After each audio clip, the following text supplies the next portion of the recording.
अस्सलाम वालेकुम जी। मैं शाहिद महमूद एडवोकेट हाजिर खिदमत है। बड़ा अहम टॉपिक है कि नानो नफ़का असल में होता क्या है। सिर्फ उसमें बच्चों के एक्सपेंसेस शामिल हैं, उसकी पढ़ाई या उनका मेडिकल ट्रीटमेंट, ये सारे शामिल हैं या नहीं है। डिटेल हम डिस्कस करने वाले हैं with reference to honourable supreme court judgement. तो आपने ये वीडियो एंड तक देखनी है, आपको ये बड़ा क्लियर हो जाएगा कि नानो नफ़का जो कि बाप का हक होता है, तो उसमें क्या क्या चीज़ शामिल होती है। सिर्फ क्या उसका खाने पीने का ही खर्चा है या बाकी उसके ज़िंदगी रोज़मर्रा एक्सपेंसेस भी शामिल हैं। तो ऑनरेबल सुप्रीम कोर्ट की जजमेंट आज हम डिस्कस करने वाले हैं। जजमेंट है PLD 2025 सुप्रीम कोर्ट 367। इस केस की थोड़ी सी बैकग्राउंड को जानने के बाद हम उसमें जो कोर्ट ने वर्डिक्ट दिया, जो प्रिंसिपल सेटल किया, वो डिस्कस करेंगे। केस में मोहम्मद इरफान ने केस दायर किया ऑनरेबल सुप्रीम कोर्ट में, जिसमें बीवी और बच्ची की तरफ से अदालत से मेंटेनेंस यानी नानो नफका का दावा किया गया था। फैमिली कोर्ट ने फैसला दिया।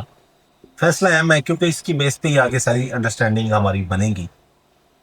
फैमिली कोर्ट ने सबसे पहले फैसला दिया, नंबर 1, बीवी को नानो नफका मिलेगा, बच्ची को महाना 12,000 रुपए मिलेंगे, बाद में बढ़ाकर 20,000 कर दिए गए, और साथ साथ बच्ची को इलाज मुआवजे के अखराजात भी शोहर के ज़िम्मे यानी बच्ची के वालिद के ज़िम्मे।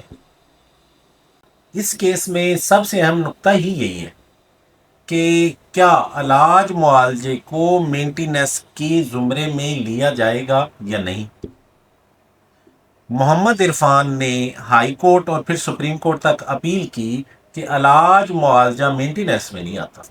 सुप्रीम कोर्ट ने बड़ी तफसील से इस क्वेश्चन को एड्रेस किया और ये होल्ड किया।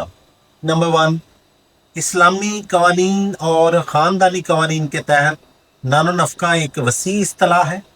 इसमें सिर्फ खाना, कपड़ा और रहाइश ही नहीं, बल्कि बच्चे और बीवी की फलाह व बहबूद से मुतल्लक हर ज़रूरी चीज़ शामिल है।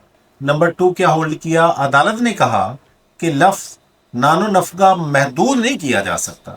ये कई सिरों पर मुश्तमिल है और हर केस के अलहदा फैक्ट्स के मुताबिक इसका फैसला किया जाए।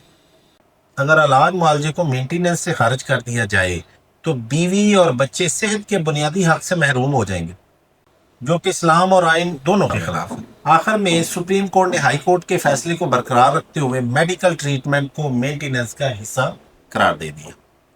तो नाज़रीन, ये फैसला मेंटेनेंस की प्रॉपर तशरीह करता है कि मेंटेनेंस में क्या क्या चीज़ें शामिल हैं, और ये शोहर की जिम्मेदारी है, बच्चों के बाप की जिम्मेदारी है कि वो उनकी मेडिकल ट्रीटमेंट, उनके खाने, उनके रहने रहायश, सारी चीज़ों का जिम्मेदारी ले।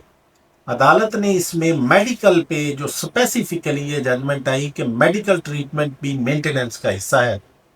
तो आप क्या समझते हैं कि ये केस बच्चों की वेलफेयर के लिए कितना अहम है? हमें अपनी आरा से आगाह करें, और अगर ये वीडियो पसंद आए इसको लाइक करें, शेयर करें और हमारे चैनल को सब्सक्राइब करें। Thank you very much.